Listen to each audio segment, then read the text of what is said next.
Stuck. Sinalawang.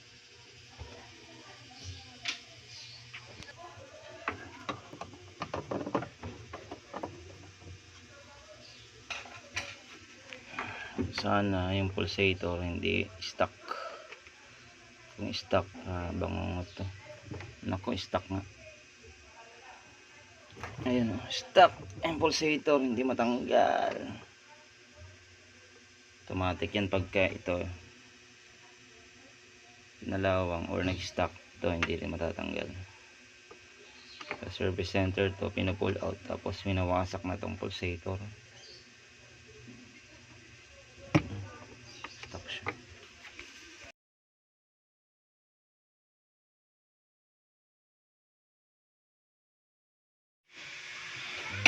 Angat na ba? Hindi pa. Okay, malapit na. So sana matanggal.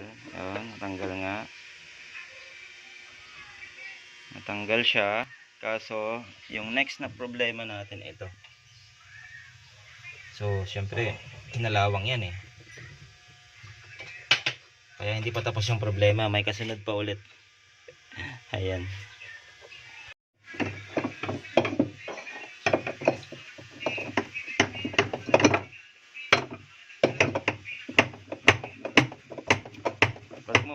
Balik mo ulit. Hindi daw kasi ako eh, kaya. Balik mo ulit. Ayan.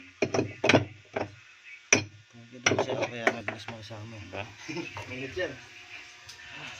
Tugka.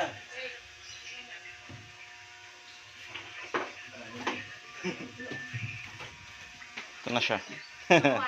Oh, yan yung kinalawang dito oh. Ayan, kalawang. Balik natin to.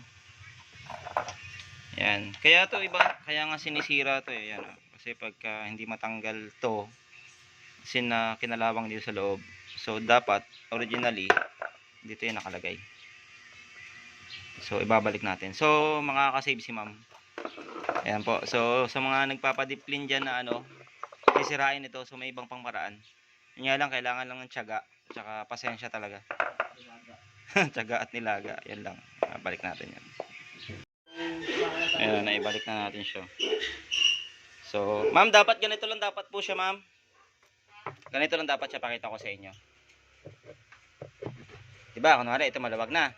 Pag inangat ko to, ganyan lang dapat siya. Siya, kasi kinalawang na yung gitna. Kaya siya tuloy. Okay.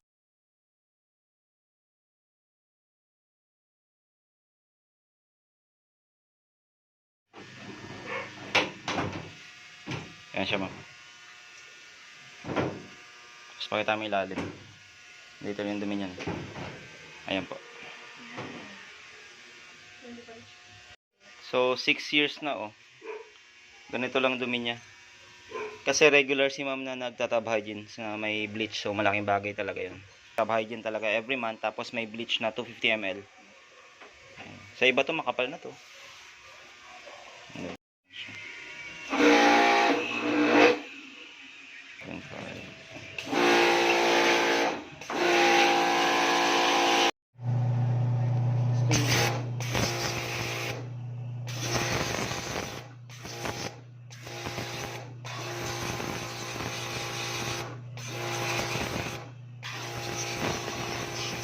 Tanggal yung parang mga semento.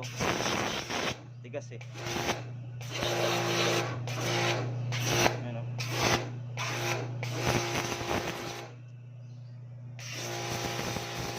Oh, ayan. Si Karasan. Linis na. Diba? Basta itong iba. Ayan si Ray oh.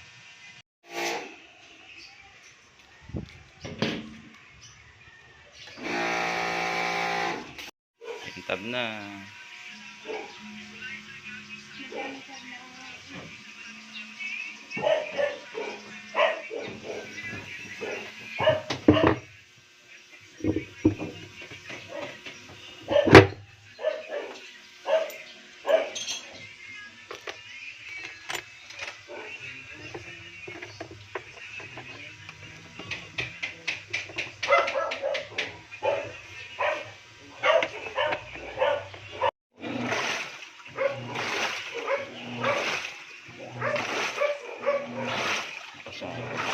Tapos meron pa yan minsan na pag maraming tubig, bubuelong ganun.